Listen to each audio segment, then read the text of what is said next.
Je lis, Inch'Allah. C'est qui lisait vite là? Mais le problème c'est que toi tu lis à voix basse aussi.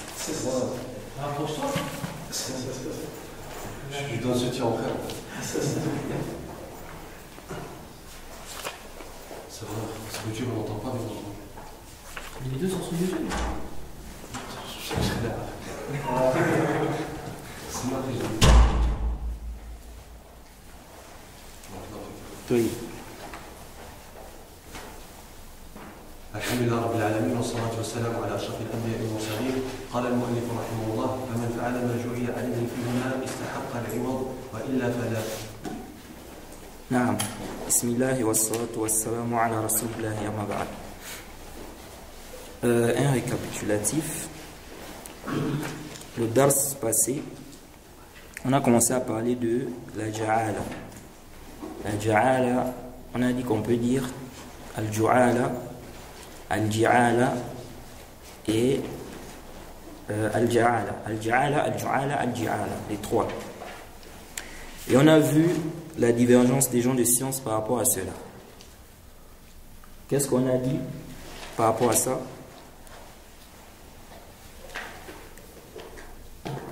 Par rapport à la ja'ala, qu'est-ce qu'on a dit? La divergence, c'était autorisé ou pas? Parce qu'il y avait du rara. Non. On a vu que certains savants ont dit que c'est permis, d'autres ont dit que c'est prohibé. Et on a dit que c'est important de comprendre ça parce que ça va nous aider aussi à comprendre le jugement de la samsara, les démarcheurs. Ok? Beaucoup de gens posent des questions par rapport à ça, mais pour bien comprendre son jugement aussi, il faut bien comprendre la question de la location et la question de la ja'ala. Donc les démarcheurs, ceux-là qui sont intermédiaires entre les vendeurs et les acheteurs. Et on a vu que le jumhur, la majorité des gens de science, voient que la ja'ala est autorisée. Et les hanafiya voient que c'est prohibé, c'est interdit. Sauf en ce qui concerne les esclaves. Quelqu'un a perdu un esclave, il dit: celui qui me ramène cet esclave, il a telle chose en récompense, ou bien il a tant. Ils ont dit, ça c'est autorisé. Et ils se sont basés sur certains athars, certains textes faibles, mais on a un athar quand même, d'Ibn Mas'ud, authentique, dans le Musannaf.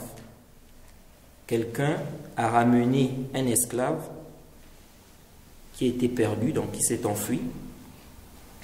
Et Ibn Mas'ud lui a donné 40 dirhams. Ok? 40 dirhams. Et les savants sont unanimes en ce qui concerne l'esclave, même les Hanafiya. Le problème, c'est en dehors de ce cas-là. Autre chose, quelqu'un a perdu son téléphone. Il dit: celui qui me trouve le téléphone, je lui donne tant. La voiture, la bête. Ici, là, il y a divergence. Donc, on a dit que le jumhur, la majorité des gens de science, se sont basés sur le verset 72 de la sourate 12. Ok? Et on a vu un peu l'istidlal, l'argumentaire par rapport à cela, le débat qu'il y avait par rapport à ça. On a cité aussi le hadith d'Abi Sa'id al-Khudri dans le Sahih al-Bukhari, où il a dit qu'il ne va pas faire, ou un compagnon a dit qu'il ne va pas faire la ruqya si on ne lui donne pas quoi? Une récompense, une rétribution. La majorité des savants se basent sur ça pour autoriser la ja'ala. On a vu aussi un peu l'objection qu'Ibn Hazm a apportée à cela, et on a répondu à cela. Alors, parmi les arguments également du jumhur, ils ont fait l'analogie.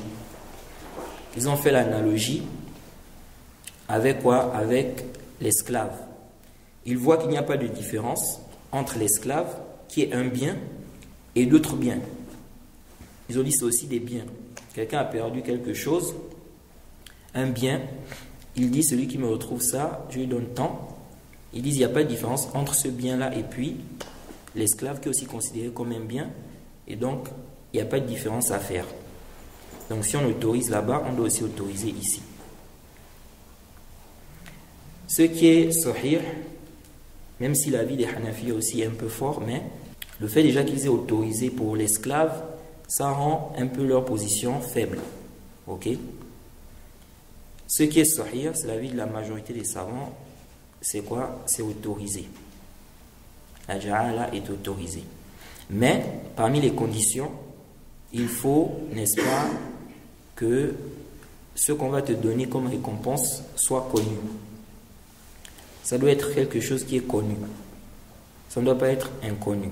C'est pourquoi le cheikh, ici, il a dit quoi? Quand il a parlé de la ja'ala et la ijara, il a dit wahuma, donc les deux, la ja'ala et puis la ijara, ja'alu malin ma'lumin. Donc ce n'est pas inconnu. Tu vas dire, celui qui me ramène par exemple ma voiture, je lui donne quelque chose. On ne sait pas c'est quoi. Ok? Ou bien, je lui donne un thawb. Quel thawb, on ne sait pas. Comment est le thawb, on ne sait pas. Ok? Ça, ce n'est pas permis. Il faut que ça soit connu. C'est pourquoi le cheikh a dit ici, une somme qui est quoi? Qui est connue. Ensuite, les Hanafiya ont apporté également d'autres arguments parce que ils ont vu que dans la ja'ala, il y a quoi? Il y a le gharar. Ok? Il y a de l'aléatoire. Comme quoi, ils ont dit déjà, on ne connaît pas celui qui va faire quoi? Qui fait le contrat avec la personne. Quand tu dis, celui qui va me retrouver ma voiture par exemple, il attend. Tu ne sais pas qui va retrouver. Ce n'est pas directement un contrat avec la personne, de manière spécifique. Donc ils ont dit on ne connaît pas. Alors que la base, quand tu fais ce genre de contrat, ou bien quand tu fais la location, quand tu loues les services de quelqu'un, tu dois connaître, tu fais ça avec qui? Le contrat c'est avec qui? Ok? Ils disent ici, là ça montre que c'est aléatoire. Ok? De même, ils ont dit que le travail aussi n'est pas connu. Il ne sait pas, n'est-ce pas, s'il va retrouver ou pas. Donc il peut chercher, il va se fatiguer, il ne va pas trouver, il n'aura rien. Donc ses efforts sont perdus comme ça. Ok? C'est pourquoi on va voir que la même chose va revenir quand on va parler des démarcheurs. Ok? Les Hanafiya voient que le travail des démarcheurs là, c'est haram. À cause de ce qu'on a expliqué là. Parce qu'il voit que lui, n'est-ce pas, il peut travailler, chercher les clients, il ne trouve pas de clients. Il n'aura rien. Donc ses efforts sont partis comme ça. Mais le Jumhur répond à cela en disant quoi? Déjà, le Jumhur voit qu'il y a des preuves qui montrent qu'on peut faire la ja'ala. Donc sur cette base, ils disent on n'a plus à apporter ce genre de choses. Parce qu'on a déjà des preuves qui prouvent quoi? Que c'est permis. Si on a des preuves qui montrent que c'est permis, on n'a plus à venir avec ce genre d'objection-là. Parce qu'il y a déjà des textes qui prouvent cela. Et on a déjà parlé des arguments du Jumhur par rapport à la question. Donc le Jumhur voit que oui, il y a de l'aléatoire, mais c'est quelque chose qui est autorisé ici. C'est quelque chose qui est autorisé ici. Deuxièmement, ils disent que la ja'ala, c'est un contrat ou bien une convention non obligatoire. C'est une convention non obligatoire. Qu'est-ce que ça veut dire une convention non obligatoire? Il peut annuler quand? C'est ça? Il peut annuler quand il veut. Ça veut dire qu'ils peuvent annuler ça quand ils veulent. Ok? Donc ils ont dit, il n'y a pas de mal donc qui est de l'aléatoire ici parce que ce n'est pas une convention obligatoire. Contrairement à la location. La location, c'est un contrat obligatoire, comme on va le voir. C'est une convention obligatoire. Lorsque tu as loué les services de quelqu'un pour faire quelque chose, tu ne peux pas annuler le contrat comme ça sans son accord. Ok? Tu loues une maison, tu ne peux pas annuler le contrat comme ça sans l'accord du propriétaire. De même, le propriétaire ne peut pas annuler le contrat comme ça. Donc, la majorité des savants répondent, n'est-ce pas, en disant que comme c'est un contrat, une convention qui n'est pas obligatoire, ok? Donc il n'y a pas de mal à ce qu'il y ait quoi? À ce qu'il y ait de l'aléatoire là-dedans. Donc, même si on dit qu'il va chercher, ok? Il va aller chercher et il peut se fatiguer, il n'aura rien. ce n'est pas une convention obligatoire. Il a le droit d'annuler ça. Il a le droit de ne pas faire ça. Ok? Sans l'accord du propriétaire. Donc ils disent, par contre, si c'était une convention obligatoire, là oui, on ne devait pas autoriser cela. Ok? On ne devait pas autoriser cela. Non. Ensuite, le cheikh ici a dit quoi? Il a dit فَمَنْ فَعَلَ مَا جُعِلَ عَلَيْهِ فِيهِمَا إِسْتَحَقَّ الْعِوَضِ. Il dit donc celui qui va faire, ok, il va faire ce qui a été demandé. Ce qui a été demandé, il mérite quoi? La contrepartie. Le cas contraire, non. Donc, on a dit celui qui ramène par exemple la voiture, il aura tant. Il a ramené la voiture, on doit lui donner ça. Ça veut dire quoi? S'il n'a pas emmené, il ne mérite quoi? Il ne mérite rien. De même, la question de la location. Tu as pris quelqu'un, tu as loué ses services pour faire un travail précis. Mettre la peinture à la maison par exemple, ou bien laver la terrasse ou des trucs comme ça. Et lui, il n'a pas fait. Il ne mérite pas quoi? Il ne mérite pas le salaire. Ok? Il ne mérite rien du tout. Non, le cheikh a dit إلا إذا تعذر العمل في الإجارة فإنه يتسقط العوض. Non, il dit sauf si le travail, n'est-ce pas, convenu, devient impossible. Donc il est impossible d'accomplir ça. Il dit à ce moment-là, il va ici, donc celui dont on a loué les services, il va recevoir ici une somme proportionnellement à quoi? Proportionnellement à ce qu'il a fait. Ok? Il sera rémunéré en fonction de ce qu'il a fait. Ça veut dire quoi? Ça va? Ça veut dire quoi? Ça veut dire que, par exemple, quelqu'un a commencé, tu as loué les services de la personne pour construire, par exemple, on va dire, une maison, bien l'immeuble. Et lui, il a eu un accident, par exemple. On a dû, par exemple, l'amputer le pied, par exemple. Donc, il ne peut plus continuer les travaux. Ici, là, on va lui donner ce qu'il a travaillé. Ok? Proportionnellement à ce qu'il a travaillé. Il n'aura pas tout le salaire. Non. وعن ابي هريره مرفوعا قال الله تعالى ثلاث انا خصمهم يوم القيامه رجل اعطى ثم غدر ورجل باع حرا فاكل ثمنه ورجل استاجر اجيرا فاستوفى منه ولم يعطيه اجره. Non, ensuite le cheikh a cité un hadith ici où il dit, donc c'est marfou'an, donc c'est le prophète qui dit que Allah a dit 3 personnes, n'est-ce pas, je serai leur adversaire le jour du jugement. Un homme qui a donné un engagement par moi, donc en jurant, et puis il a trahi, n'est-ce pas, il n'a pas respecté l'engagement là. Un homme qui a vendu quelqu'un de libre, il a consommé cet argent là. Il a vendu un homme libre, il a consommé l'argent qui a découlé de cette vente.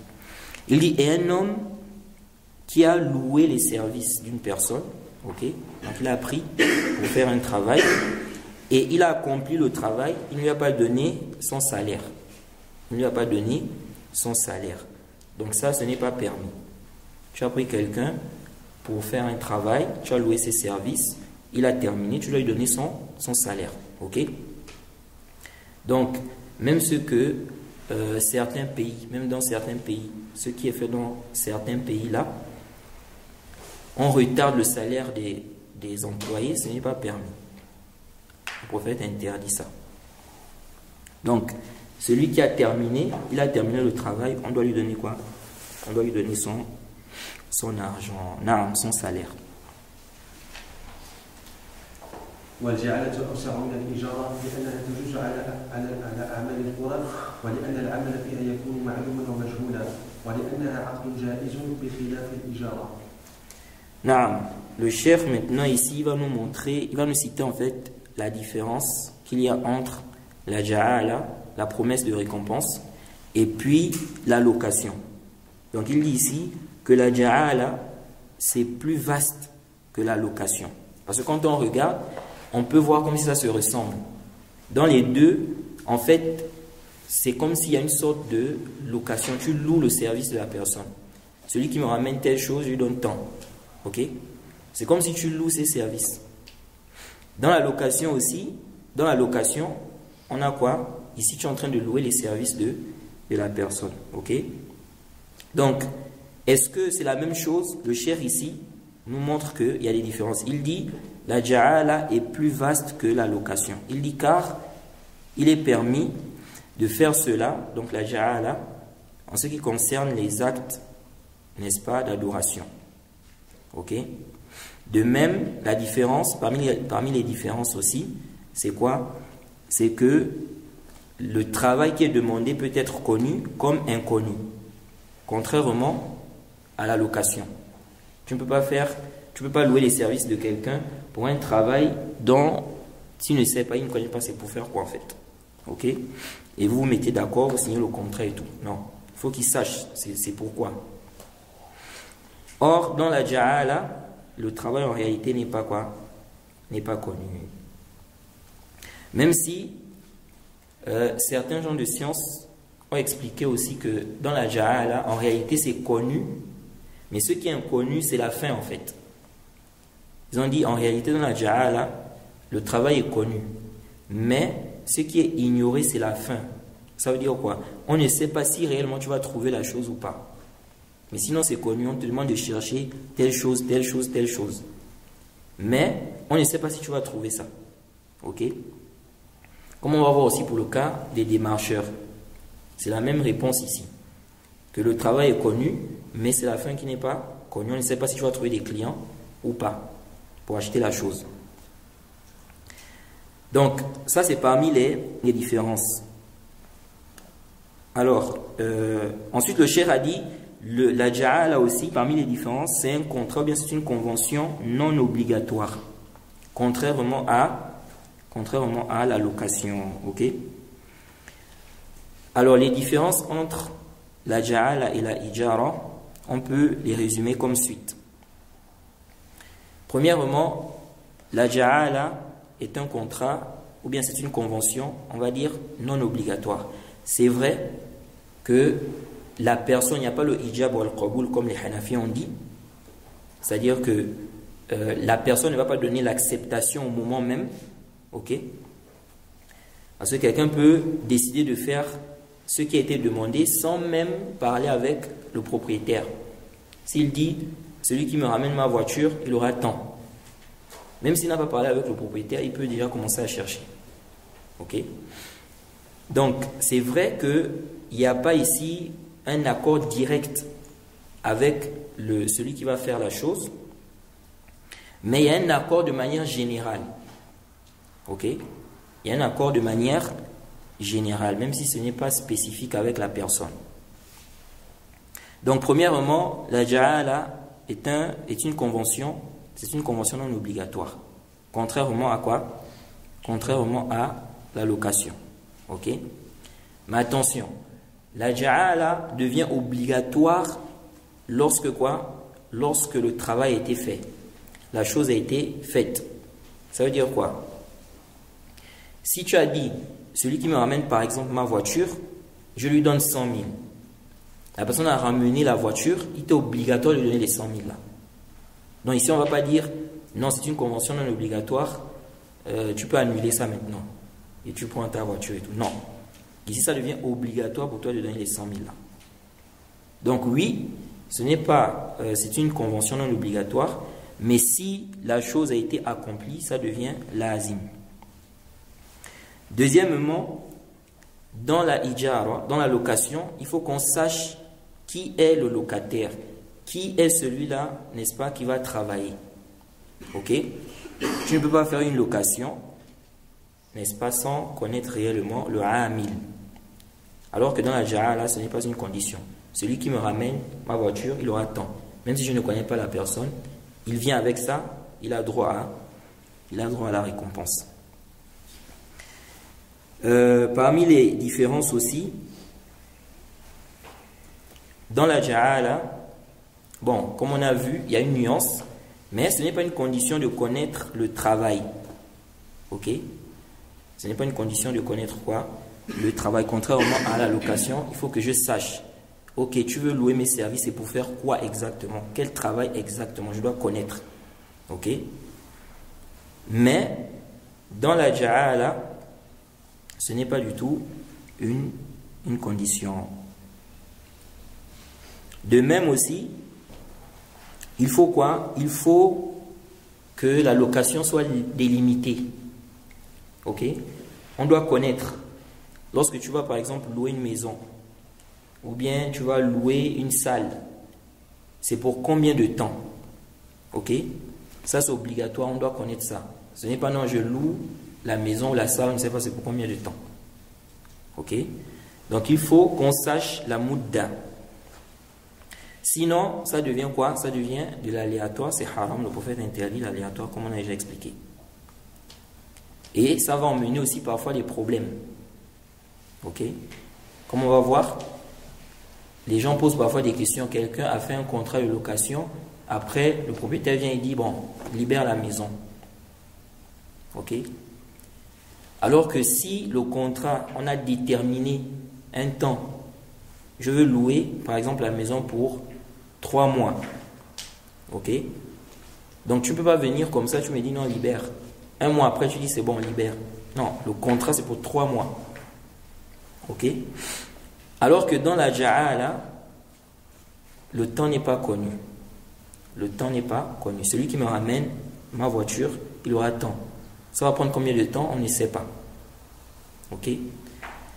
Maintenant, est-ce qu'on peut mettre un temps? Les savants ont divergé par rapport à ça, mais ce qui est juste, on peut mettre un temps aussi dans la ja'ala. Mais ce n'est pas une condition, ce n'est pas une chose obligatoire. Je peux dire, celui qui me ramène ma voiture en l'espace de 2 semaines, par exemple, ou bien dans 2 mois ou dans 1 mois, il aura ceci. Ok? Parce que ceux qui ont interdit ça, ils disent qu'on est en train d'ajouter l'aléatoire. Déjà, c'est aléatoire. Lorsque toi tu dis comme ça, celui qui me ramène ceci, il attend. On ne sait pas combien de temps ça va prendre. Ils ont dit c'est aléatoire. Maintenant, quand toi tu viens encore, tu ajoutes, tu viens maintenant mettre un moment précis. Ils ont dit tu ajoutes l'aléatoire. Pourquoi? Parce que il se peut que le temps arrive, donc ça arrive à terme, et lui, il n'a pas fait quoi? Il n'a pas trouvé quelque chose, il n'a pas trouvé la chose en question. Ok? Il aura fait des efforts pour rien. Donc ils ont dit ça ajoute l'aléatoire. Mais ça, ce n'est pas sahih. Parce que nous disons, si on a autorisé ça alors que le temps n'est même pas connu, a fortiori si le temps est quoi? A fortiori si le temps est connu. Ok? Excusez-moi. A fortiori si le temps est connu. Pourquoi? Parce que quand on dit, si tu me ramènes ceci, tu auras temps, on ne sait pas. Ça va prendre combien de temps? Donc si ça là on autorise ça, pourquoi on va venir interdire là où on met un temps? Alors que là c'est bien déterminé. Si on a autorisé là où c'est même pas déterminé, il y a l'aléatoire, a fortiori on doit autoriser là où on a déterminé le temps. On a dit non pendant cette période. نعم.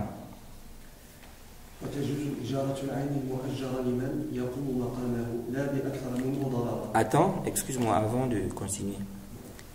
Maintenant, on a dit dans la ja'ala, il faut que ce qu'on va te donner comme récompense là soit connu. Ça c'est important de comprendre ça. Il faut que ça soit connu.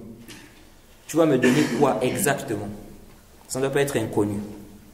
Oui? Pourquoi? Parce que si c'est inconnu, on va rentrer dans le gharar, l'aléatoire, et le prophète interdit ça. Donc, en un mot, ton salaire, ta récompense là, on doit connaître ça, c'est combien exactement. Maintenant, quelle est la différence entre le travail, on va dire, qui est inconnu et le salaire qui est connu. Ibn Qudama a expliqué la différence en disant quoi? En disant que dans le salaire ou bien dans la récompense, il n'y a pas un besoin que ça soit inconnu. Contrairement au travail. Parce que la chose est perdue. Je veux récupérer ça. Ok? Donc je demande à celui qui va retrouver ça, je propose à celui qui va retrouver ça, telle récompense. Donc il y a un besoin ici que ça soit inconnu. Parce que si la chose c'est connu que c'est là-bas, khalas. Ok? Ils disent, mais dans le salaire, ok, dans la récompense, il n'y a pas de besoin à ce que ça soit inconnu. Donc ici, là, la base, on doit revenir à la base sur l'interdiction du gharar. On doit déterminer ça. Ok? Deuxièmement, ils ont dit, le travail de celui qui fait la ja'ala, ce n'est pas quoi? Ce n'est pas obligatoire. Ce n'est pas obligatoire. Contrairement à quoi? À la location. Ok? Mais ça devient obligatoire. Ça devient obligatoire lorsqu'il a fait quoi? Lorsqu'il a fait le travail. Ok? Lorsqu'il a fait le travail. Donc, nous disons, la ja'ala, c'est permis, c'est autorisé, mais il faut que la récompense soit connue. Ça ne doit pas être inconnu. De là, les savants ont débattu sur le cas où la récompense est en pourcentage ou bien en part. Ok? Ceux qui ont autorisé, ils sont unanimes qu'il faut que ça soit connu. La récompense qu'on va te donner là, ça doit être connu. Maintenant, ils ont divergé. Est-ce que ça peut être en pourcentage ou bien en part? Ce qui est sahih, il faut que ça soit fixe. Now, ensuite, il a dit, tu as dit, le cheikh a dit quoi ici?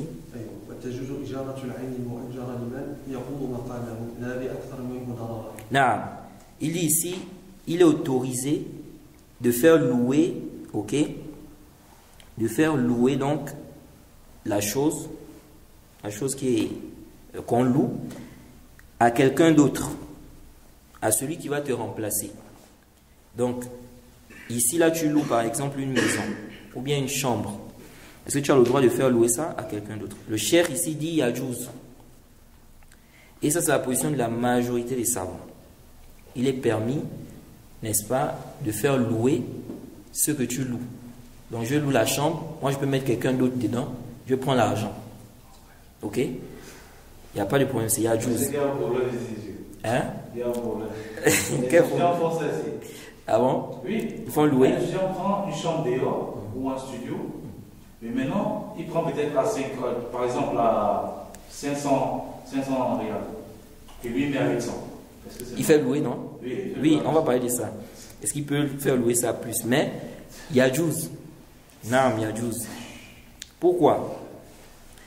En fait, ceux qui ont interdit, parce qu'il y a un khilaf entre les savants, ceux qui ont interdit de faire louer, ils ont dit en fait, le prophète Mohammed sallallahu alayhi wa sallam, naha an ribh ma lam yudman. Le prophète a interdit de prendre un bénéfice dans ce dont tu n'es pas garant. Ok?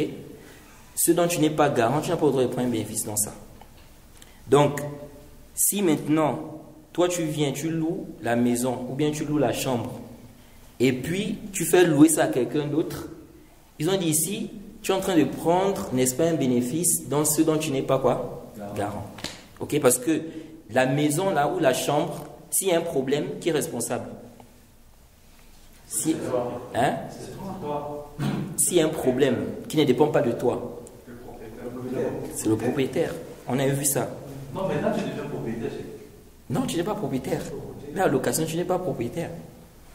Tu n'es pas propriétaire de la chose. Est-ce que tu peux vendre ça? Ça veut dire que tu n'es pas propriétaire de ça. Ici, là, tu es locataire. Ils ont dit, comme ici, tu es locataire, dans la location, celui qui est garant, c'est le propriétaire. Ce n'est pas celui qui loue. On a déjà vu ça. Sauf s'il a été, c'est lui qui a été quoi, le sabab. Ok? Par exemple, je ne sais pas moi, tu as cassé quelque chose, un mur, etc. Tu vas rembourser. Mais si tu n'es pas responsable, tu n'es pas garant. Ok? Par exemple, si on suppose il y a eu un tremblement de terre dans le pays et puis il y a un côté de la maison qui s'est écroulé. Qui paye ça? Le propriétaire. C'est pas toi, tu n'es pas responsable de ça. Ok? Donc, ils ont dit, comme tu n'es pas garant, toute chose où tu n'es pas garant, le prophète a interdit de prendre un bénéfice dans ça. Donc, celui qui prend les bénéfices, c'est celui qui va supporter les dommages. Celui qui va payer s'il y a des problèmes, celui qui paye, celui qui peut prendre les bénéfices dans ça. Toi qui ne supportes pas les dommages, tu n'as rien dedans. Ok? Donc, ils ont dit, comme tu n'es pas garant ici de la chose, par conséquent, tu n'as pas le droit de prendre de l'argent sur ça. Sur quelle base tu vas mettre quelqu'un et tu vas prendre de l'argent sur ça. Ok? Maintenant, les autres ont répondu en disant non. Ici, en réalité, le locataire est garant. Ok? Le locataire est garant. Mais il n'est pas garant de la chose. Il est garant des manas à faire, des profits. Ok? Le locataire devient propriétaire, comme tu as dit, mais pas propriétaire de la chose. Il est propriétaire des profits. Les profits de cette chose-là. Ok? Ce n'est pas de la chose en elle-même. Il ne peut pas vendre la chose-là. La preuve en est que si, par exemple, celui qui loue par exemple la chambre ou la maison, si on suppose que, voilà, il a fait par exemple un mois dehors, ok? Il a fait un mois dehors, il va payer ou il ne va pas payer? Il va quand même payer, même s'il n'a pas utilisé, ok? Donc il prend ici quoi? Il prend les dommages, ok? Il prend les dommages. Donc ils ont dit ici que c'est vrai, il n'est pas garant en ce qui concerne la chose, mais il est garant des profits qu'il va tirer de cette chose-là. Par conséquent, s'il est garant par rapport à ça, et s'il est même propriétaire, parce que ici il est propriétaire de ça, les profits là lui appartiennent jusqu'à ce que la location va terminer. Ils ont dit par conséquent, il peut ici mettre quelqu'un qui va faire quoi? Qui va le remplacer. Et il prend des bénéfices dans ça. Ok? Il prend des bénéfices dans ça. Maintenant, est-ce qu'il a le droit de... La question que toi tu as posée là, est-ce qu'il a le droit ici de prendre plus? Parce que le cheikh a dit quoi ici? Le cheikh a dit Tajuz al-ijaratul ayn al-mu'ajjar liman yaqumu maqamahu. Donc celui qui va le remplacer. Ok?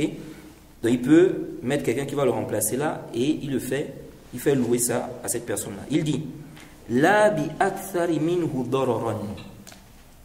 Il dit mais il ne doit pas mettre quelqu'un qui va mettre quoi? Qui va causer plus de darar à la chose. Maintenant, toi tu as loué un endroit, un local pour vendre des chaussures par exemple. Lui il vient, il te dit moi je vais prendre, donc je vais louer. Donc tu vas faire louer le local à la personne. Mais lui, il veut vendre quelque chose qui va en fait, on va dire, ça va plus, je ne sais pas comment je peux dire ça. Ça va avoir des dégâts. Hein? Causer des dégâts. Dans l'endroit, ça va causer plus de dégâts que toi. Ok? Parce qu'on sait que les choses, lorsque les choses sont utilisées, en général, ça fait quoi? Ça, voilà, il y a de l'usure, etc. Ok? Donc, lui, il va venir mettre quelqu'un, mais il va causer plus d'ordre que toi. Dans le cheikh ici, il dit quoi? Il n'a pas le droit. Ok? Par exemple, tu as pris un camion. Tu dis que tu veux transporter, je ne sais pas moi, des casiers de jus. Ok? Maintenant, tu prends le même camion là, tu donnes à quelqu'un, tu fais louer ça à quelqu'un d'autre, mais il va transporter quelque chose de plus lourd. Par exemple, des pierres, je ne sais pas. Vous voyez, quelque chose qui est très lourd, ça va vraiment, ça peut causer du darar à la voiture. À ce moment-là, non, tu n'as pas le droit. Donc ça doit être quelqu'un qui va venir faire le même travail que toi, ou bien un travail qui est quoi? Qui est moins. Ok? Maintenant, ce qui concerne l'argent, est-ce que tu peux mettre une somme élevée par rapport à ce que toi, tu donnes? Par exemple, toi, tu payes 800 €. Tu mets quelqu'un qui va te payer, toi, il va te payer combien? 900 par exemple. Plus, hein? Pas souvent un peu, hein? Tu vas mettre quelqu'un qui va te donner par exemple 900. Ok? Ça aussi, les savants ont divergé. Ceux qui ont autorisé, ceux qui ont dit qu'il y a juz de faire louer la chose, ok, ce que tu loues, ils ont divergé entre eux-mêmes. Est-ce que tu as le droit de faire louer ça à un salaire, à une somme qui est élevée par rapport à la somme de base? Certains ont dit, tu n'as pas le droit de faire ça. D'autres ont dit, tu as le droit de faire ça du moment où la chose ici, les profits ici, t'appartiennent. Ok? Et les autres se sont argumentés du hadith. Parce que le hadith, le prophète a dit de ne pas prendre un bénéfice ce dont on n'est pas garant. Ils ont dit non, en fait, ici, le ribh, c'est le plus que toi tu vas prendre là. Par exemple, tu vas mettre ça à 800, pardon, tu vas mettre ça à 900, alors que c'est 800 la base. Les 100 là, tu es en train de prendre un ribh. Est-ce que vous voyez?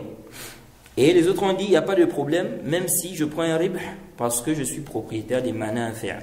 Je suis propriétaire des profits là. Donc, il n'y a pas de mal. Quelqu'un avait posé une question ici. Je crois que c'était après le dars. Je ne sais pas, c'est toi, on dirait, qui a posé la question là. C'était sur si le propriétaire conditionne, au locataire, il dit au locataire que tu ne peux pas faire rentrer, c'est toi seul qui dois rester dans cet endroit. Tu ne dois pas amener quelqu'un d'autre. Hein? Voilà. C'est toi seul qui dois rester là. Donc tu es venu louer par exemple la maison ou bien la chambre. C'est toi seul qui dois rester dans cette chambre-là. Tu ne dois pas emmener quelqu'un d'autre. Est-ce que cette condition-là, elle est prise en compte? Et j'ai fait un petit bahs par rapport à ça. Les savants ont divergé par rapport à ça. Ok? Les savants ont divergé par rapport à ça. La majorité des savants ont dit que cette condition est batil, que cette condition est caduque. On ne prend pas ça en compte. Ok? Maintenant, ils ont divergé. Est-ce que le contrat s'annule? Le contrat devient caduque aussi, oui ou non? Ok? La majorité, donc les Hanafiya, les Hanabila, les Shafi'iyya, ils disent quoi? Ils disent que la condition est batil. Les Hanafiya et les Hanabila, ils disent que le contrat est sahih. C'est la condition qui est quoi? Qui est batil. Donc tu n'as pas respecté ça. Donc s'il te dit, oui, il n'y a que toi, ceux qui doivent rester dans la maison là, ou dans la chambre là, tu n'es pas obligé de respecter ça. Tu peux emmener d'autres personnes. Ok? Ta femme, des enfants, etc. etc. Et les Shafi'is ont dit le contrat est facile. Maintenant, certains Hanabila ont dit la condition là est valide. Et le Cheikh l'Islam, Ibn Taymiyyah a soutenu ça. Ils ont dit la condition là est valide, on prend ça en compte. Ok? Et ils disent aussi qu'il se peut que le propriétaire, il met ça comme condition parce que il voit peut-être que s'il y a d'autres personnes, peut-être que ça va user quoi? La maison, des trucs comme ça. Ok? Donc, c'est un peu ça, mais moi je penche vers la position du Jumhur. La position de la majorité des gens de science. Comme j'avais dit la fois passée, cette mas'ala, elle revient à la question des contrats, ou bien des implications des contrats. Ce qu'implique un contrat. Est-ce qu'on a le droit d'imposer? Le contrat a des implications, des exigences. Est-ce que j'ai le droit d'imposer, n'est-ce pas, à la personne ce qui va à l'encontre des exigences du contrat? Donc par exemple, si on prend le cas de la vente, c'est connu à la base que la vente, lorsque tu achètes quelque chose, cette chose t'appartient. Ok? Qu'est-ce que ça implique? Ça implique que je peux vendre ça. Je peux donner à quelqu'un d'autre. Si je veux donner à thèse, si je veux donner à thèse, si je veux, je vends, ça ne te concerne pas. Maintenant, quelqu'un me vend une chose, il dit, ne vends pas ça à tel. Ok? Ou bien, je te vends, tu n'as pas le droit de vendre ça. Vous voyez? Est-ce qu'il a le droit de faire ça alors que ce qu'il met comme condition là, ça contredit ce qu'implique quoi? Le contrat. Parce qu'il y a des conditions qu'on peut mettre, ce ne sont pas des conditions qui vont à l'encontre, n'est-ce pas, de ce qu'exige un contrat. Donc, c'est connu que lorsque tu achètes une chose, tu as le droit de vendre ça parce qu'elle t'appartient. Tu peux donner ça à qui tu veux. C'est comme aujourd'hui, les gens qui font des dons. Quelqu'un t'a fait un don et généralement chez nous au pays, si toi tu donnes à quelqu'un d'autre, il voit ça, il prend ça mal. Ok? Il prend ça mal parce que il se dit, mais je lui ai donné, pourquoi il donne à quelqu'un en fait? Oui. Alors que tu as le droit en fait. Parce que quand tu donnes, ça veut dire que ça lui appartient. Une fois que tu lui as donné, c'est pourquoi, quand on va parler des dons là, on va voir que tu n'as pas le droit, ce que tu as donné à quelque chose, de récupérer ça après. Si tu as donné, tu n'as pas le droit de dire rends-moi ma chose. Non. Donc quand tu donnes à la personne, ça veut dire que ça devient sa propriété, c'est fini. Tu n'as plus rien à faire là-dedans. S'il veut, il vend ça. S'il veut, il garde. S'il veut, il donne à quelqu'un. C'est plus ton problème. Tu ne dois pas avoir mal pour dire que non, pourquoi tu as donné à quelqu'un d'autre. Parce que tu m'as donné, c'est devenu pour moi.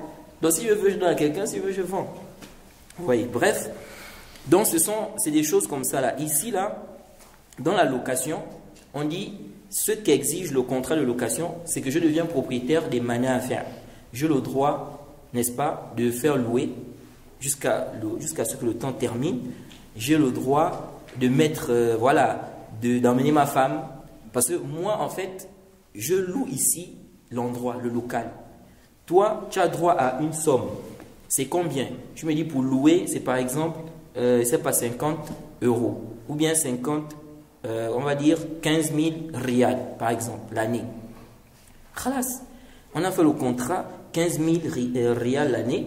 Maintenant, je peux amener qui je veux dans la maison. J'ai le droit de bénéficier des manières à faire de cet endroit, en fait. Toi, tu attends seulement ton argent, 15 000. Oui.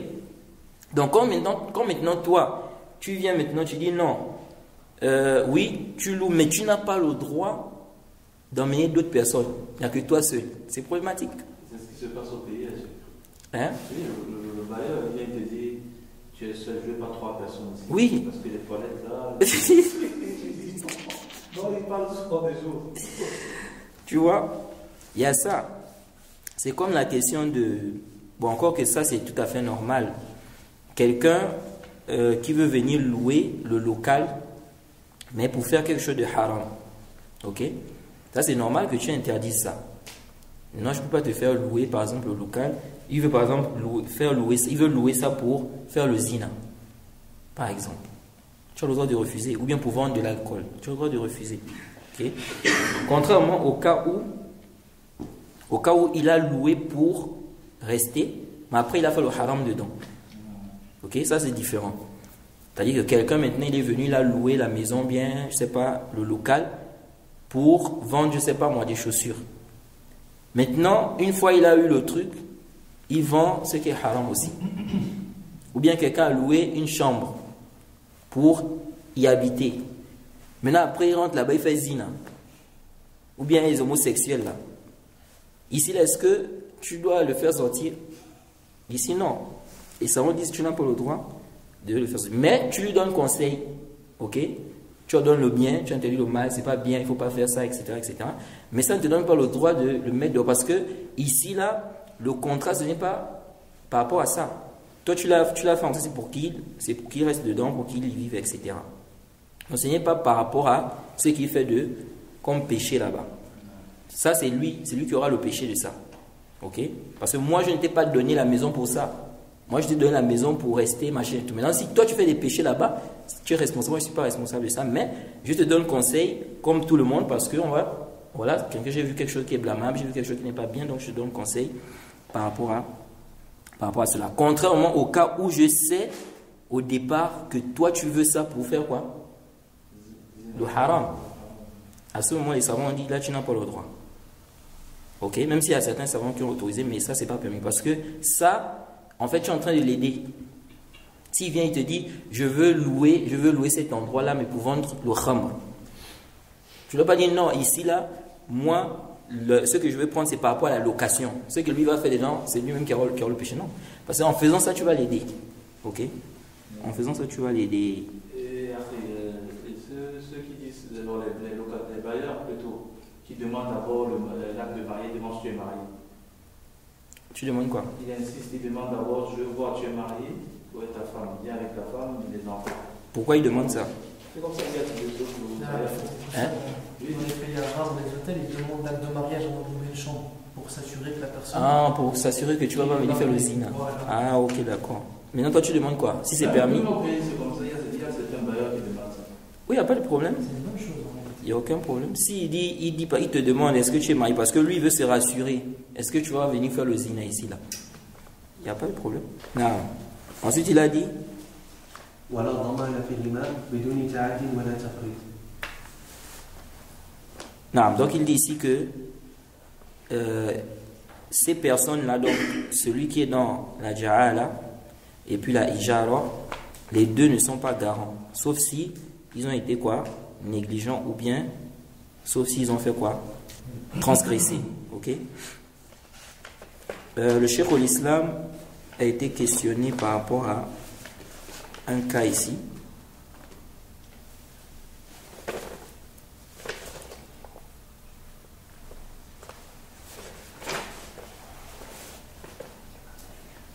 Non.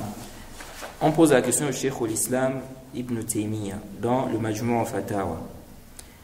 عمن استأجر أجيرا يعمل في بستان فترك العمل حتى فسد بعض البستان فهل يستحق الأجرة أو يضمن أم لا? Donc on demande au Cheikh al-Islam, quelqu'un, on a loué ses services pour travailler dans un jardin. Il a délaissé le travail jusqu'à ce que une partie du jardin s'est détériorée. Est-ce qu'il mérite quand même le salaire, ou est-ce qu'il est garant, donc il doit payer pour les dégâts là ou pas? Le Cheikh al-Islam a dit La rayba annahu idha taraka al-amal al-mashrut alayhi lam yastahiq al-ujra. Il dit il n'y a pas de doute que s'il a délaissé le travail sur lequel il y a eu le contrat, donc ce qui était conditionné dans le contrat, il faut que tu fasses ce travail-là, il a délaissé ça. Le Cheikh al-Islam dit il ne mérite pas quoi? Il ne mérite pas le salaire. Ok? Il dit wa in amila ba'dahu u'tiya min al-ujrati wa in amila ba'dahu u'tiya min al-ujrati biqadriha. Ok? Ou biqadri ma amila plutôt. Donc il dit s'il a fait une partie du travail, ok? On lui donne donc du salaire, ce qui est proportionnel à ce qu'il a travaillé. On lui donne du salaire, ce qui est proportionnel à ce qu'il a travaillé.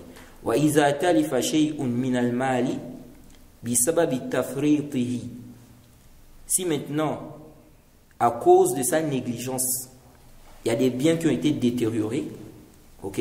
Il dit quoi? Il dit ici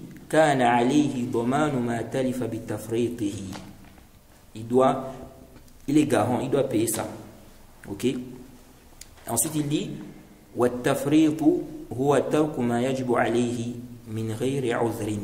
c'est quoi la négligence ici? C'est le fait qu'il délaisse ce qui est obligatoire sur lui sans excuse. Ok? Et le Cheikh Ibn Uthaymin, il dit quoi? Il dit dans le Sharh al-Mumti' au tome 10, 344 à 355, il dit Fal-ijaratu aqdun lazim.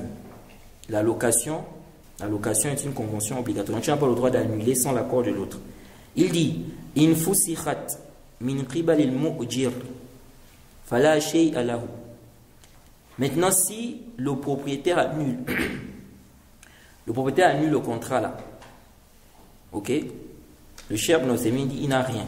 Par exemple, quelqu'un, il a loué la chambre, bien la maison, pour 3 mois. Et le propriétaire l'empêche d'entrer. Ok? Ou bien, il a fait quelque chose qui fait que pendant tous les 3 mois, il n'a pas pu entrer. Est-ce que le propriétaire a droit à quelque chose ici? Rien. Il n'a pas droit à quelque chose. Ok? Donc le Cheikh dit ici, il n'a rien. Il dit, wa in fusikhat min qibal al-musta'jir fa alayhi al-ujra. Maintenant, si c'est le locataire qui a annulé, il doit donner l'argent. Par exemple, il a loué la chambre pour 3 mois. Je loue la chambre pour 3 mois. Au bout de 2 mois, il voit que bon, je veux retourner dans mon pays. Il dit retourne dans son pays. Ok? Est-ce qu'il doit donner les 1 mois qui restent là? Oui. Ok? Le contrat, c'est 3 mois. Le propriétaire ne t'a pas empêché de rester. Tu peux rester pendant 1 mois. Ok? Donc, toi, tu dis, ah, moi, je vais retourner dans mon pays, bien je retourne, bien je vais là-bas. Ici, là, il a droit à son argent. Il dit, wa in fusikhat bi ikhtiyarihima fa'ala al-musta'jir muddat suknahu. Ok? Il dit ici, si maintenant ils ont annulé les deux, ils se sont mis d'accord pour annuler, il dit ici que le musta'jir, donc celui-là qui loue, il va donner quoi? Il va donner ici ce qu'il a, le temps qu'il a loué en fait. Ok? Donc si par exemple, il a fait, c'était par exemple pour 3 mois. Maintenant, lui, il a fait 2 mois. Et puis, ils se sont mis d'accord les deux pour annuler. Ici, il va donner quoi?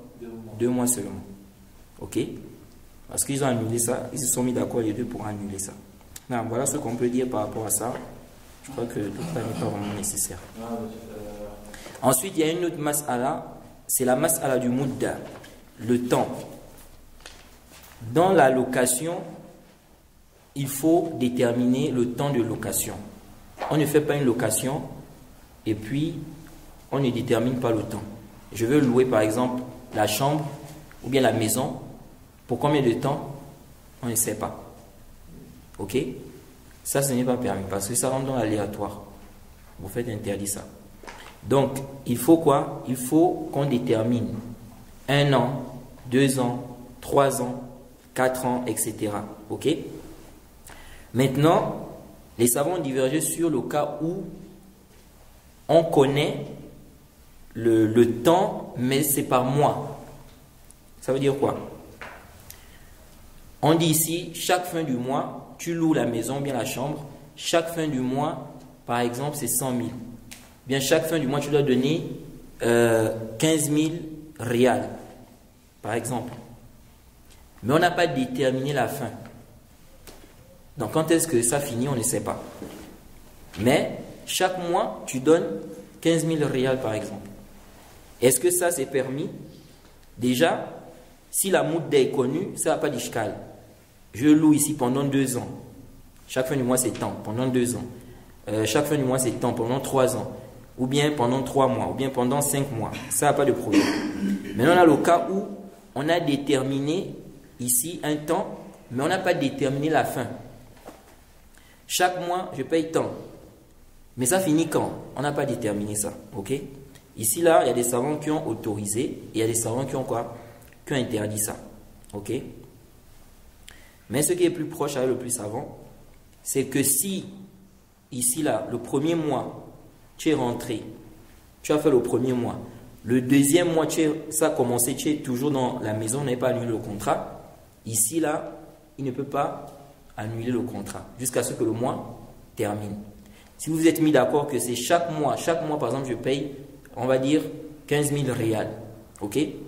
Le premier mois est passé, tu as payé 15 000. Le deuxième mois est rentré, tu es toujours dans la maison.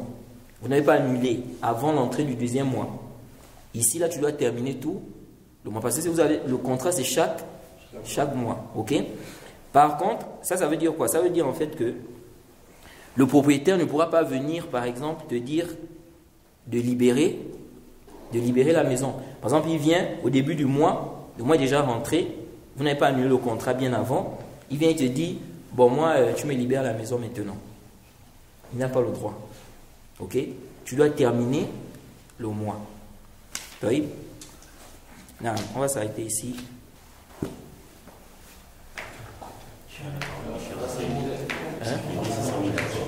Hein?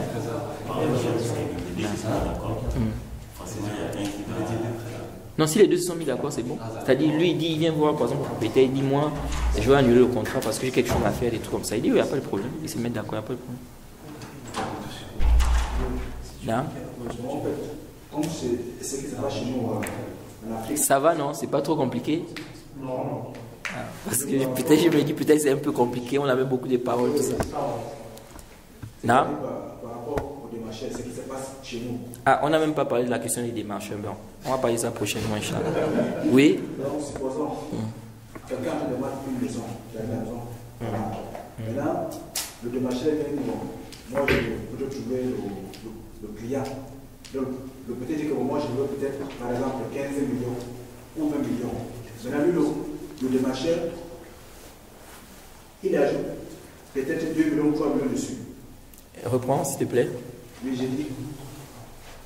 C'est-à-dire, le propriétaire a une maison, Le propriétaire a une maison qu'il veut vendre. Oui. Qui veut vendre. Maintenant, le démarcheur vient voir le propriétaire que moi je veux te chercher Les clients. le client. Ah. Le propriétaire dit bon, ma maison coûte 20 millions. Ah. Le démarcheur dit bon, il n'y a pas de problème. Moi je veux aller chercher le client peut-être à 22 millions, 23 millions. Et Donc le plus là, oui, je prends ça. Oui. Non. Tu demandes si c'est permis? Oui. Non, ça c'est permis. Oui. C'est-à-dire que lui maintenant il vient, il dit je veux chercher les clients, ok? La maison par exemple c'est 2 millions. Moi je veux chercher les clients à 2 millions 500. Et les 500 là, je prends. Tu es d'accord? Oui. Ici il n'y a pas de problème. Parce que comme on va voir, la Ja'ala, comme on a dit, il faut quoi? Que le salaire soit connu. Ça doit être connu. Dans le moment où c'est connu, c'est bon. Contrairement à s'il dit par exemple, tu vas par exemple, la maison c'est 2 millions. Moi tu me ramènes 2 millions. Maintenant, si tu veux plus, toi, tout ça, ça ne me regarde pas. Mais moi je dois me ramener combien? 2 millions. Là c'est pas bon. Comme ça? Oui. Parce que ici là, il ne connaît pas quoi? Il ne connaît pas la récompense. C'est combien? Non, Ok. j'interviens par rapport à ça. Justement, c'est comme ça que ça se passe. Il ne connaît pas lui, il va mettre. Oui, effectivement. Non, lui, il a posé une question spécifique. Il dit par exemple, moi je vais vendre ça, par exemple, c'est 2 millions. Moi je vais vendre ça à 2 millions 500. Ok? S'il dit comme ça, pas de problème, parce que là c'est connu, il va prendre combien? 500. Mais s'il lui dit, vends à 2 millions, si tu vends ça plus, moi ça ne me regarde pas, c'est pas mon problème. Tu gagnes, oui, c'est pas mon problème. Là c'est pas permis. Ok? Parce que là, il y a aléatoire, il ne sait pas combien il va gagner là-bas. Et le pas et les deux aussi. Hein? Et les deux aussi.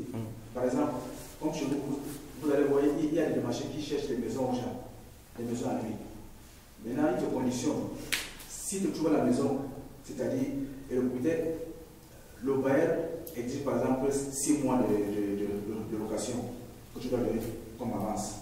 6 mois. Tu dois donner, si maintenant par exemple c'est 100 000 francs par mois, donc le démarcheur maintenant t'insiste.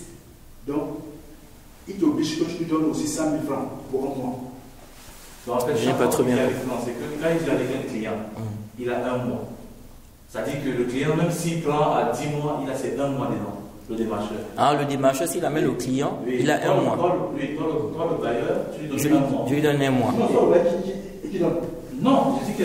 Il dit au client plutôt. Oui. Le client lui donne 1 mois. Et le bailleur, maintenant, lui donne encore quelque chose. Le client lui donne 1 mois. Oui. 1 mois pourquoi? C'est comme ça. C'est comme ça qu'on dit. 1 mois de quoi? 1 mois pour lui avoir trouvé la maison, parce qu'il est démarcheur.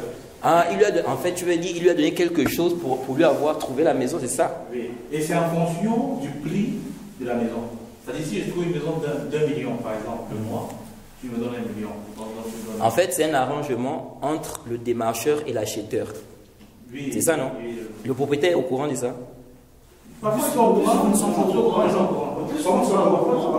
Parfois, ils sont pas, parfois, ils sont. Parce qu'il y a d'autres démarches. Non, il y a plusieurs démarches. Il y a des démarches qui sont connus.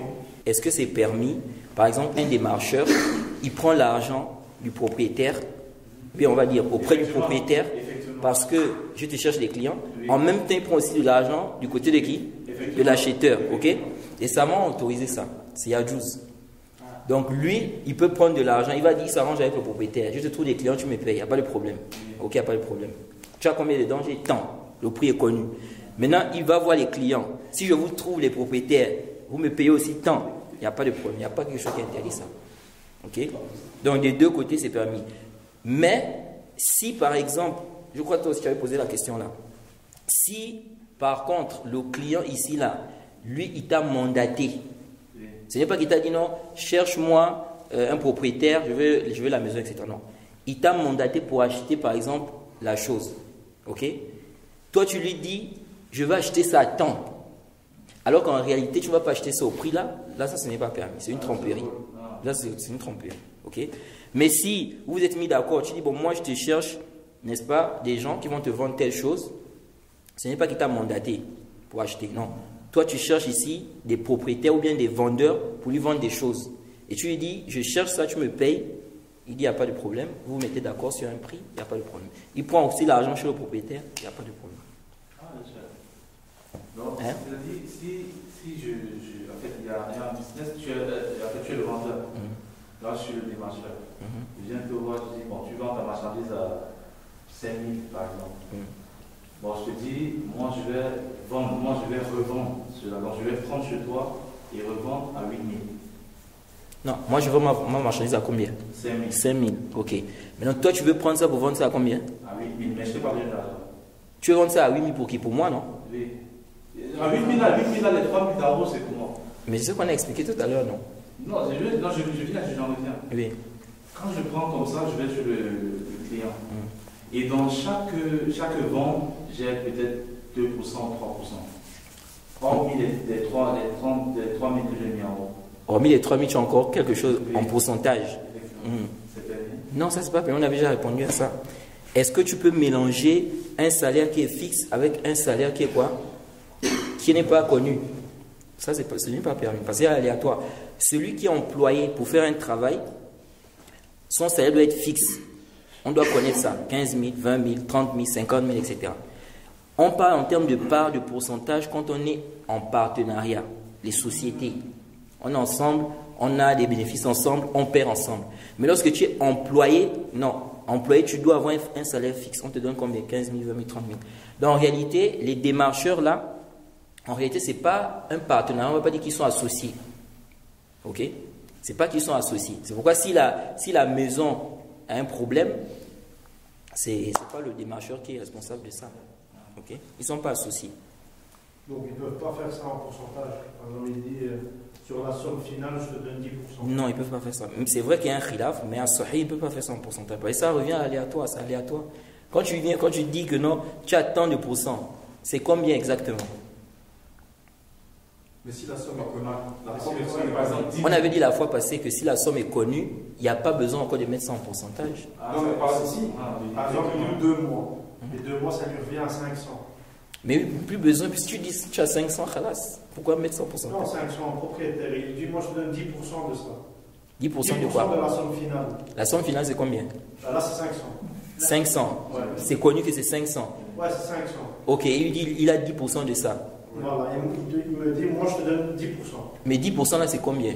Ben, ça fait 50 euros. C'est ce qu'on a dit la fois passée. Que si par exemple, c'est connu, ok? C'est connu, la somme est connue, il n'y a plus besoin de parler de pourcentage. Tu lui dis, tu attends. Et tu dis, vends la chose à 500, tu as, je ne sais pas moi, 300 ou 200, c'est tout. Mais ça, c'est quand tu sais que la personne, elle prend autant. Par exemple, toi, tu viens chez moi, et on est en train de discuter, et tu ne sais pas si tu vas prendre 2, 3, 4 mois. Mais moi, je sais qu'au final, ma part, c'est 10%. Que tu prennes 3, 4, 5, 6, 7 mois. C'est sûr que là, c'est un problème, parce que là, on ne sait plus. Okay. On ne sait plus combien tu auras, c'est là où il y a l'aléatoire. Ok. Tu vois. Comme maintenant, par exemple, ce que font souvent certains des marchés, ils disent que bon, je t'amène, tu vois la chose. Même si ça ne te plaît pas, je t'en donne quelle somme. Effectivement, même ça ne te plaît pas, quelle somme. En fait, c'est connu chez nous, hein. C'est clair, c'est comme ça au Cameroun, c'est ça. Mais la base, avoir celui qui. Parce qu'il dit, tu l'as perdu le temps. Donc, lui, son temps, c'est de l'argent. En fait, la base de la chose, c'est quoi? C'est le contrat que vous allez d'abord faire dès le départ. Moi, je vais te chercher un propriétaire. Tu es d'accord? Oui, tu me payes tant. Khalas, c'est fini. Maintenant, après, si ça te plaît, ça te plaît pas, c'est plus mon problème.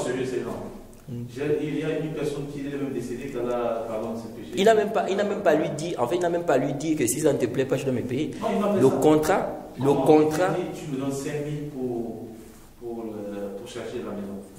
Maintenant, je lui dis, voilà le style de maison que je veux. Mais ce n'est pas le style là qui me manque. Quand j'arrive, je constate que ce n'est pas bien. Non, ça c'est autre chose. Toi, tu lui as dit, moi je veux que tu me trouves une maison qui est comme ça. Maintenant, lui, tu as mis une autre maison. Non, là, c'est autre chose. Là, il n'a pas respecté. Non, là, il n'a pas respecté le truc du contrat. Mais là, on est en train de parler de quelqu'un. Il dit, par exemple, à l'autre que moi, je te trouve un propriétaire. Ça, c'est permis. Mais il n'a pas besoin de mettre ça. Il n'a même pas besoin de mettre ça comme condition. Parce que déjà, dès le départ du contrat, il doit avoir son salaire ou sa paye. Dès qu'il va te donner quoi? Il va t'emmener chez le propriétaire. Maintenant, si après, toi, ça ne te plaît pas, il n'est plus dedans. Il ne dit même pas son argent. Il t'amène seulement, tu vas voir et après, tu donnes son argent. Ouais, c'est comme ça. Par contre, si toi tu lui as dit, moi, je veux ça, ça, ça, ça, ça. C'est ce que tu dois me trouver. Mais là, lui, il te trouve autre chose, non. Parce que là, il n'a pas respecté, non. Il n'a pas respecté le contrat. Et les démarcheurs, ils doivent obligatoirement prévenir le client ou pas? Hein? Le propriétaire, il me dit, vends la maison à 1 million. Et moi, je suis le client, je dis 1 million 2. Et moi, je prends 200 pour moi. Je dois prévenir le client du plus ou pas? Que le démarcheur, il va prendre. Parce que la base, la maison coûte 1 million. Oui. Et moi, quand je vais te vendre la maison, le client, je te dis... Ah, tu demandes si tu dois préciser au client que je veux prendre... normalement, c'est 1 million. Exactement. Moi, je demande 1 million 200. Non, ce n'est pas une condition de préciser ça. Ce n'est pas une condition. Ici, là, toi, tu viens seulement, tu dis c'est 1 million 200. Parce que toi, tu t'es arrangé avec le propriétaire, en principe. Comme on a dit, il ne faut pas que ça soit... Il faut que vous puissiez vous mettre d'accord. Tu vas vendre la maison, normalement, c'est 1 million. Mais comme tu vas me chercher les clients, on va mettre ça à 1 million 200. Okay? Donc les 200 c'est pour toi, il n'y a pas de problème. Donc quand toi tu vas chercher les clients, tu ne dis plus 1 million et puis on m'a ajouté, non. Tu dis seulement c'est 1 million 200. Okay? Donc le client, très bien. Parce que ici là, ce n'est pas comme si la personne te mandate. Il te dit par exemple, moi, comme le cas que j'ai expliqué tout à l'heure, la personne te dit, je veux que tu m'achètes par exemple, c'est pas moi, un livre. Ok? C'est combien le livre là? Ok? Il t'a mandaté pour aller acheter le livre là. Le livre, c'est par exemple 500. Toi, je lui dis, c'est 600. Tu as trompé. Là, ce n'est pas permis. Ok? Le contrat est différent. Ok? Alors que dans le cas de la démarcheur, c'est différent. Ici, là, lui, il te mandate pour faire quoi? Pour chercher quoi? Un propriétaire qui vend une maison. Et lui, il t'a dit la maison, normalement, c'est 1 million. Mais comme toi, je te prends pour travailler, on met ça à 1 million 200. Donc, ça n'a pas de problème. Par exemple, si par exemple le livre est à 500, et par exemple tu m'envoies acheter le livre, nous savons que le livre c'est 500. Maintenant, moi je pars discuter le prix, par exemple à 300. Est-ce que les 200 je peux. Non, on avait déjà répondu à ça. Quelqu'un il t'a envoyé acheter le livre, par exemple le livre c'est 500. Toi tu vas, tu discutes, il te fait ça à 400 ou bien à 300. Est-ce que tu as le droit de prendre le reste là sans l'accord de celui qui t'a donné? Non, tu n'as pas le droit. Parce que ici, là, le prophète a dit quoi? Il n'est pas permis de prendre l'argent du musulman, sauf avec quoi? Son accord, son autorisation. Et ici, là, il t'a donné cet argent, il ne t'appartient pas, ça lui appartient. Beaucoup de gens font ça. Tu dois ramener l'argent là au propriétaire. Ou bien tu l'appelles, tu lui dis, ou bien tu viens, tu lui dis, voilà, j'ai eu ça à un prix inférieur, est-ce que tu me permets de prendre le surplus? Ben, j'ai discuté le prix, il m'a fait un prix inférieur, est-ce que je peux prendre le... S'il te permet, il n'y a pas de problème. Mais ce n'est pas que tu prends, tu mets dans ta poche sans son accord comme ça là, non. Moi, j'ai demandé à quelqu'un pour aller acheter un livre, par exemple, des Atmosphères, et je lui donne 200 rials. Je lui dis, voilà, il devrait coûter entre ces eaux-là. Je n'ai pas compris. J'envoie quelqu'un acheter un livre, n'importe lequel, et je lui donne 200 rials. Et je lui dis, voilà, moi je ne connais pas le prix du livre, mais il ne devrait pas coûter plus de 200 rials. Ok, tu lui as donné 200 rials. Ouais. Tu dis, je ne connais pas le prix du livre. Voilà. Mais je crois que ce n'est pas plus de 200 rials. Voilà, ok. Est-ce que lui peut prendre cet argent et aller chercher ce livre, et après il me dit, voilà, le livre il a coûté 200 rials pile. Il a trompé. Non, il n'a pas trompé. Ça a vraiment coûté 200 rials. Ça a vraiment coûté 200 rials. Il n'y a pas de problème. Il n'y a pas de problème. Mais genre si c'est 160, c'est caractère pour lui. Là, non. C'est la triche. Ça, il a pris l'argent de l'autre sans son accord. Je reviens sur le locataire, au propos du locataire.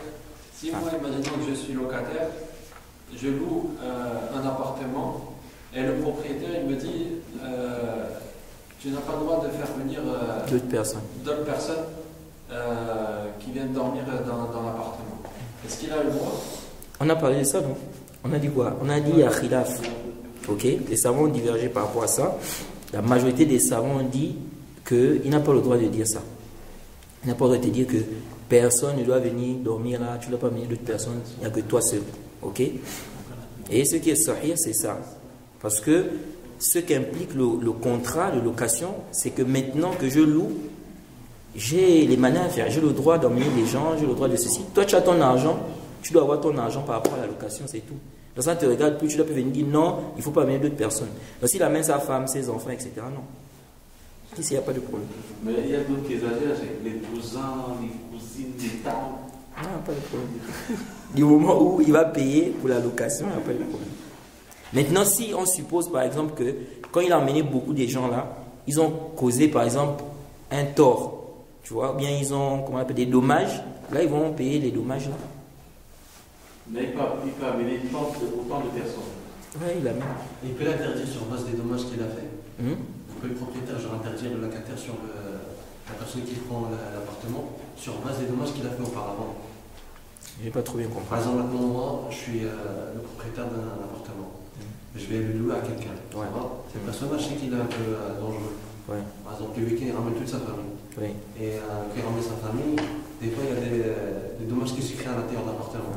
Est-ce que moi, je peux créer une nouvelle condition parce que je sais, pour préserver l'état de mon appartement? C'est-à-dire que toi, tu sais déjà au départ que lui va causer du tort à, comment on appelle ça? Disons les deux cas. Il va le cas causer dans lequel des moi je suis au départ, est-ce que ça s'est permis ou pas? Oui, si tu sais, pas le problème. Et si je sais, mais après avoir fait le contrat. Après expérience. Ouais, après expérience. Genre maintenant, moi j'ai fait le contrat avec lui, je savais pas, j'étais confiant. Mais après 3 mois, 4 mois, je vois que le gars il est pas normal. Non, après tu as vu qu'il a causé des dommages. Ouais, voilà, c'est ça. Oui, il répare. Non, non, genre il répare, mais après il recommence, en fait, c'est une boucle. Et avant, Là, je ne sais pas. il va peut-être mettre une condition en plus, dans le contrat, on le met un jour, pour préserver l'état de l'appartement, parce que sinon c'est. Ça veut dire que quand il loue, on a dit parmi les conditions, il faut mettre une mouda. Ou bien tu veux dire après, vous avez renouvelé le contrat. Ouais, c'est ça. Ah, mais je ne sais pas. Parce qu'en principe, si le temps est déjà. Vous avez mis par exemple un temps, après, khalas, il sort. Si le temps c'est fini, le contrat est fini, il sort. C'est quelqu'un d'autre qui va rentrer. Tu vois. La location, 1 an par exemple. Ouais. Khalas, ça veut dire que les 1 an sont terminés, tu sors. Sauf si maintenant vous renouvelez le contrat. On renouvelle, mais à condition que. Ah là, on doit. Non, rapidement. Ouais, je vais fixer.